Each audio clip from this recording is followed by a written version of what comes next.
اس سے پہلے اس بات کو بھی اسی ضمن میں آپ سمجھ لیجئے کہ وَإِذِ ابْتَلَىٰ إِبْرَاهِيمَ رَبُّهُ بات کے اوپر پیش ہے، جس کا ترجمہ اور مفہوم یہی ہے کہ اللہ رب العزت نے ابراہیم علیہ السلام کو آزمایا۔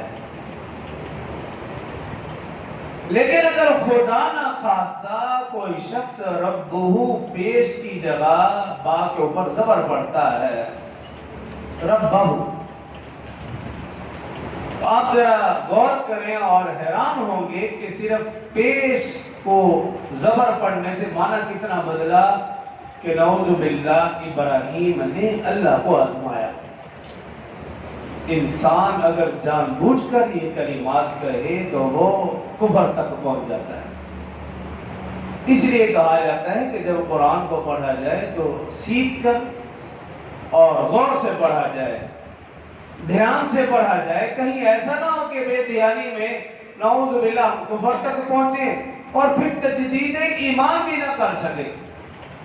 اگر انسان سے غلطی ہو جائے، کفریہ کلمات نکل جائے زبان سے، تو وہ تجدید ایمان کر لے، توبہ استغفار کے کلمات کہہ کر کلمے کو دوہرا لے، تجدید ایمان ہے۔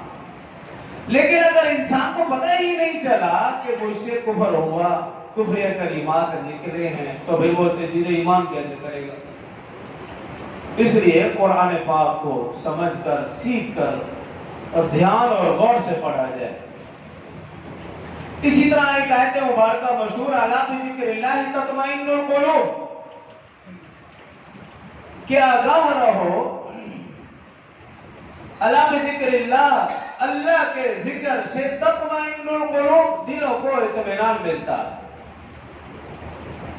اب لفظ ہے تطمئن القلوب۔ اگر کوئی شخص تجوید کے ساتھ نہیں پڑھتا، قلوب کی جگہ بریک کا پڑھتا ہے۔ اب قلب کا مطلب ہے دل اور قلب کا مطلب ہے کتا۔